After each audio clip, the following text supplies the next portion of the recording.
Hey guys, this is Nat. There's a bunch of clips put together of me tanking Heroic Violet Hold on my Death Knights. We have Jay healing on his Priest, we have Mist on her Hunter, we have Ray on his Warlock, and of course E is in there somewhere.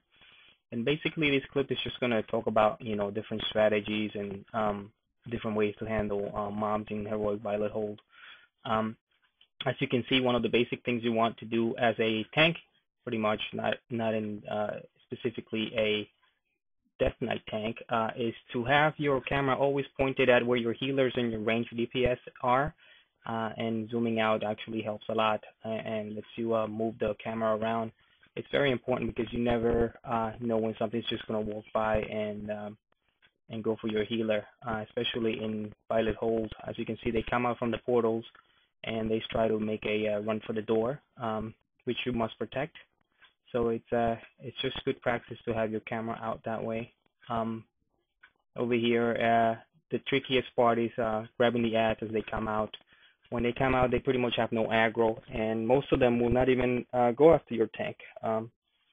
So it's be sure to have your nameplates on so you can grab them as they come out. Using Howling Blast when there's three or more coming out at the same time helps a lot.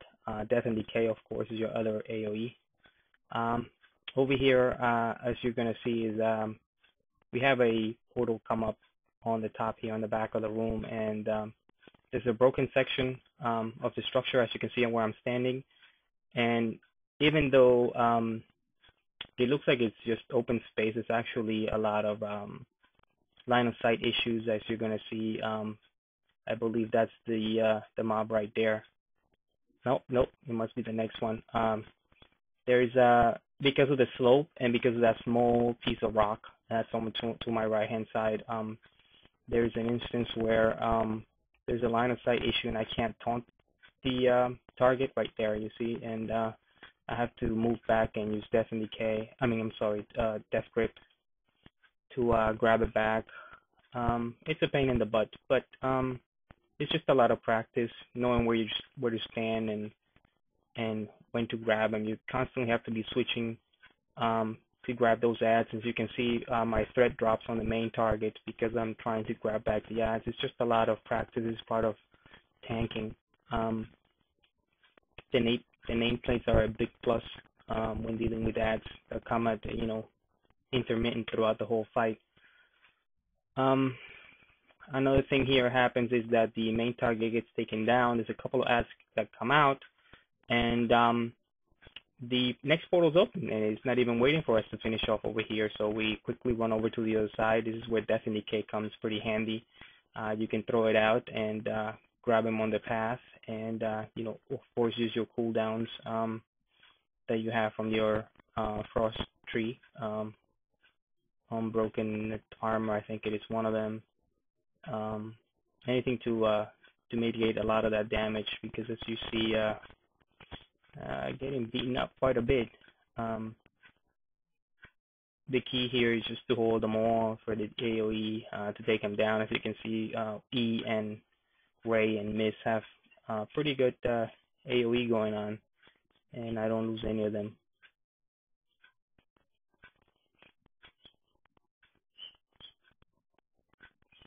There are some mobs in there. I don't know if it's the Raider or the other one that teleports behind you and backstabs you.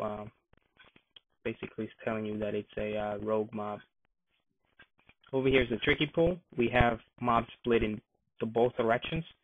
You want to use Howling Blast on the group on the left or the group on the right, and put Death and Decay on the other side. This gets them both into you. I don't know if that's a bug or is intended, but it makes the instance fun for the tanks. Again, you can see my health almost dropping there. You have to use your cooldowns, or else you're not going to be able to hold all four of them. Once you get down to 2 or 3, the damage is much easier to deal with for the healers. One of the things we lack in a Death Knight's low-end gear, meaning pre-Nax gear, is that we have low avoidance, we have no block, and therefore a lot of the damage either lands or is missed, dodged or parry. So without a shield, we take a lot of the damage that the other tanks would probably take a good chunk out of it with their block. This is the last boss here. You can see she jumps down from the ceiling or from the portal. I don't remember. And she transforms into her true form, I guess. And the key to this fight is just basically staying out of the front and the back, like all dragons. The front is there's a breath that she does that hits anybody in the cone in front of her, and of course behind you have the tail swipe. In addition, she throws out blizzard in different sections in different people, and people have to move out of them to make it a little easier on the healers. Another thing that she does is, as you just saw, she teleports everybody to the center, and that drops aggro. That means that the tank, you have to give the tank a second or so to taunt it, to hit it, to do something. If you're a DPS, you don't want to do any type of instant cast spell when you get teleported in. That's just gonna draw the aggro right onto you. Over here, she needed to adjust her position because of her box, her fight box. I don't know what it is they call it. The best thing to do is just stand where you are and let her adjust. If you try to adjust it, it's just going to be more trouble because the breath might get somebody else or the tail swipe might get somebody else. So let her do her walking, and you just stand in one spot. And that's pretty much all there is to Heroic Violet Hold. I'm going to probably do more videos about DK tanks and such forth, little tricks that you can use along the way. Thanks.